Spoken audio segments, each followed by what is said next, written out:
Ayan, so update lang mga inanak. Ito yung inilaban natin sa Pasay. Nung nag 4 points tayo, ito yung aming Gilmore Hatch. Ayan, pure to mga inaanak, no?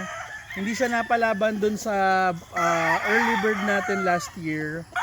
Tinry natin siya ilaban sa Bullstag nung March 26 pero hindi siya ukol doon mga inaanak eh. Ngayon napalaban na siya and nanalo naman siya, maganda performance. Ang sugat niya sa dito bandang puwetan, no? Kaya baka yung ano niya, yung buntot hindi na masyadong umangat, no? Tapos may konti siya dito sa daliri. Sa legs niya may tahi siya dito. Ito, may tahi siya dito sa legs.